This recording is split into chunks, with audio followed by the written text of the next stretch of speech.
Kerala KPCC secretary ഇപ്പോൾ M Liju ഇപ്പോൾ telephone ലൈനിലുണ്ട്. ഞാനൊന്ന് ലേബി കോൺഗ്രസിന്റെ നേരിട്ടുള്ള പ്രതികരണത്തിലേക്ക് ഒന്ന് പോകുന്നു. ശ്രീ എം ലിജു, ജി സുധാകരനെ KC വേണുഗോപാൽ സന്ദർശിച്ചു. ആ സന്ദർശനം പാർട്ടിയിൽ നിന്നും ഒറ്റപ്പെട്ട് ഇരിക്കുന്ന ജി സുധാകരനെ കാണാൻ KC വേണുഗോപാൽ എത്തിയെന്നിടത്താണ് അതിലെ രാഷ്ട്രീയ കൗതുകം നിൽക്കുന്നത്. എന്താണ് കോൺഗ്രസിന്റെ മനസ്സിൽ? അല്ല, അതിലെന്തെങ്കിലും പുതുമയുണ്ടെന്ന് ഞാൻ കരുതുന്നില്ല.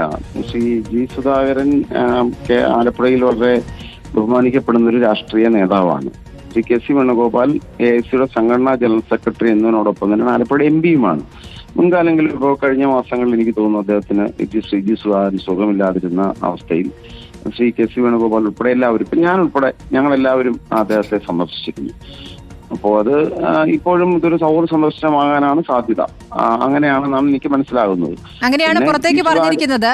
ലിജു, ഞാൻ ചോദിച്ചത്, ഇപ്പോൾ പാർട്ടിയിൽ നിന്നും ഒറ്റപ്പെട്ട് നിൽക്കുകയാണല്ലോ ജി സുധാകരൻ. ഈ അമ്പലപ്പുഴ ഏരിയ സമ്മേളനത്തിൽ പോലും അദ്ദേഹത്തെ പങ്കെടുപ്പിച്ചിട്ടില്ല. അപ്പോൾ പൂർണ്ണമായും അദ്ദേഹം ഒറ്റപ്പെട്ട് അവിടെ നിൽക്കുന്ന ഒരു സാഹചര്യമുണ്ട്. അപ്പോൾ കോൺഗ്രസിനെ സംബന്ധിച്ച് ജി സുധാകരൻ നിങ്ങളുടെ അടുത്തേക്ക് കോൺഗ്രസിലേക്ക് വരികയാണെങ്കിൽ നിങ്ങൾ എങ്ങനെയാണ് അതിനോട് പ്രതികരിക്കുന്നത്? ജി സുധാകരന് സമൂഹം ഒരു വിലക്കൊന്നും കൽപ്പിച്ചിട്ടില്ലല്ലോ. ഈ സുധാകരൻ എന്തെങ്കിലും വിലക്കുണ്ടെങ്കിൽ അത് CPM-ന്റെ ഭാഗത്തുനിന്ന് മാത്രമാണ്. കഴിഞ്ഞ നിയമസഭാ തെരഞ്ഞെടുപ്പിന് മുമ്പും അതിനുശേഷവും അദ്ദേഹത്തെ ഒറ്റപ്പെടുത്താൻ ശ്രമങ്ങൾ നടത്തിയിട്ടുള്ളത് CPM-ന്റെ ഭാഗത്തുനിന്നാണ്. ഞങ്ങൾക്ക് അങ്ങനെ പ്രത്യേകിച്ച് ഏതൊരു രാഷ്ട്രീയ പാർട്ടി നേതാക്കന്മാരെ സന്ദർശിക്കുന്നതിൽ എന്തെങ്കിലും സ്വാഭാവികമായ ഒരു പ്രശ്നങ്ങൾ ഞങ്ങൾക്കില്ല. ശ്രീ KC വേണുഗോപാൽ മുൻപ് സന്ദർശിച്ചതുപോലെ അദ്ദേഹത്തെ വീണ്ടും സന്ദർശിക്കുന്നു. അപ്പൊ നിങ്ങൾക്കതൊരു വാർത്തയാവുന്നതിന്റെ കാരണം എന്താണ്? അത് CPM എന്ന് പറയുന്ന പാർട്ടി ജി സുധാകരനെ അമ്പലപ്പുഴ ഏരിയ സമ്മേളനത്തിൽ പോലും പങ്കെടുപ്പിക്കാതിരിക്കുന്ന ഒരു സാഹചര്യത്തിലാണ്. അവിടുത്തെ പ്രാദേശിക നേതാക്കന്മാർ പോലും അദ്ദേഹത്തെ വിമർശിക്കുന്ന സാഹചര്യം ഉടലെടുക്കുന്നതുകൊണ്ടാണ്. അപ്പൊ അതൊക്കെ തിരുത്തേണ്ടത് CPM ആണ്, ഞങ്ങളല്ല.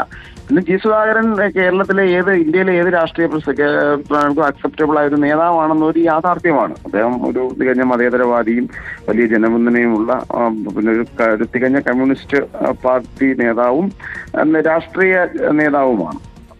അത്തരത്തിൽ മാത്രം അതിനെ കണ്ടാൽ മതി. ഒരു കോൺഗ്രസ് അങ്ങനെ ഒരു ഓഫർ വെക്കുമോ? പ്രത്യേകിച്ച് അദ്ദേഹം ഈ ഒറ്റപ്പെട്ട് നിൽക്കുന്നു എന്ന് തോന്നുമ്പോൾ നിങ്ങൾക്ക് അങ്ങോട്ടൊരു ഓഫർ വെക്കാമല്ലോ. ഞങ്ങൾ അങ്ങോട്ട് ആർക്കും ഒരു ഓഫറും വെക്കാറില്ല.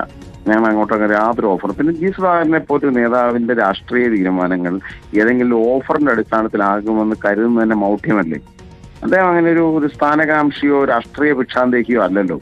കേരളത്തിലാകമാനം കക്ഷി രാഷ്ട്രീയത്തിനപ്പുറത്ത് ബഹുമാനിക്കപ്പെടുന്ന ഒരു നേതാവിനെ ഏതെങ്കിലും ഒരു ഓഫറിന്റെ അടിസ്ഥാനത്തിൽ പാർട്ടിയിൽ എത്തിക്കാമെന്ന് കരുതുന്നത് തന്നെ മൗഢ്യമല്ലേ? രാഷ്ട്രീയ ഭിക്ഷാന്തേഹി എന്ന വാക്ക് ഉപയോഗിക്കേണ്ടതില്ല. പക്ഷേ ജി സുധാകരന് CPM-ൽ ഒരു നേതൃസ്ഥാനത്ത് ഇനി പ്രവർത്തിക്കാൻ റോളില്ല എന്നുള്ളതാണല്ലോ. 75 വയസ്സായി. 75 വയസ്സുള്ളവർ അടുത്തും പറ്റണം എന്നുള്ളതാണ് പാർട്ടിയുടെ ചട്ടം. അത് ശരിയായ രീതിയല്ല എന്ന് അദ്ദേഹം പരസ്യമായി പറയുകയും ചെയ്തിരിക്കുന്നു. അപ്പോൾ ഇനിയും പ്രവർത്തിക്കാൻ ആഗ്രഹിക്കുന്ന ഒരു നേതാവ് വീട്ടിലിരിക്കുകയാണ്. ഞാൻ രാഷ്ട്രീയ ഭിക്ഷാന്തേഹി എന്ന് പറഞ്ഞ പദം ഉപയോഗിക്കാൻ കാരണം ഏതെങ്കിലും ഒരു ഓഫർ വെച്ചിട്ട് അത് അക്സെപ്റ്റ് ചെയ്ത് വരുന്ന ഒരാളല്ല എന്ന തരത്തിലാണ് ഞാൻ പറഞ്ഞത്. മനസ്സിലായില്ലേ? അതല്ലാതെ പിന്നെ രാഷ്ട്രീയത്തിൽ പ്രവർത്തിക്കാൻ ആഗ്രഹിക്കുന്ന അല്ലെങ്കിൽ മറ്റു പാർട്ടി രാഷ്ട്രീയ പ്രസ്ഥാനങ്ങളിലേക്ക് മാറുന്ന നേതാക്കന്മാരെല്ലാം അത്തരത്തിലാണെന്നുള്ള ആശയത്തിന്റെ അടിസ്ഥാനത്തിലല്ല. ഏതെങ്കിലും ഒരു ഓഫർ മുന്നോട്ട് വെച്ച് അത് അക്സെപ്റ്റ് ചെയ്ത് വരുന്ന തരത്തിലുള്ള ഒരു നേതാവല്ല.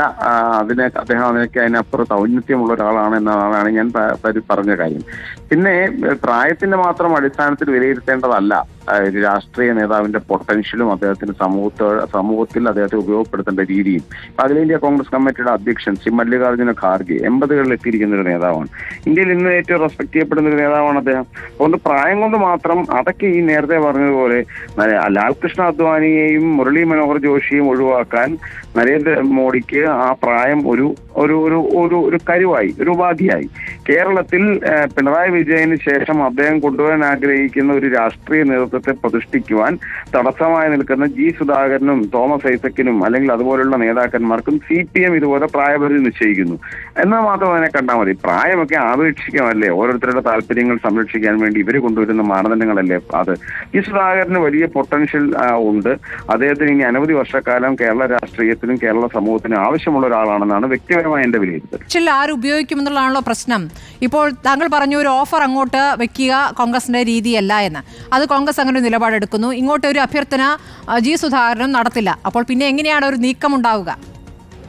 രാഷ്ട്രീയ നേതൃത്വം ഞാൻ പറഞ്ഞല്ലോ, നമ്മുടെ ആരുടെയും ഉപദേശമോ നിർദ്ദേശമോ ആവശ്യമുള്ളൊരു നേതാവല്ല ശ്രീ ജി സുധാകരൻ.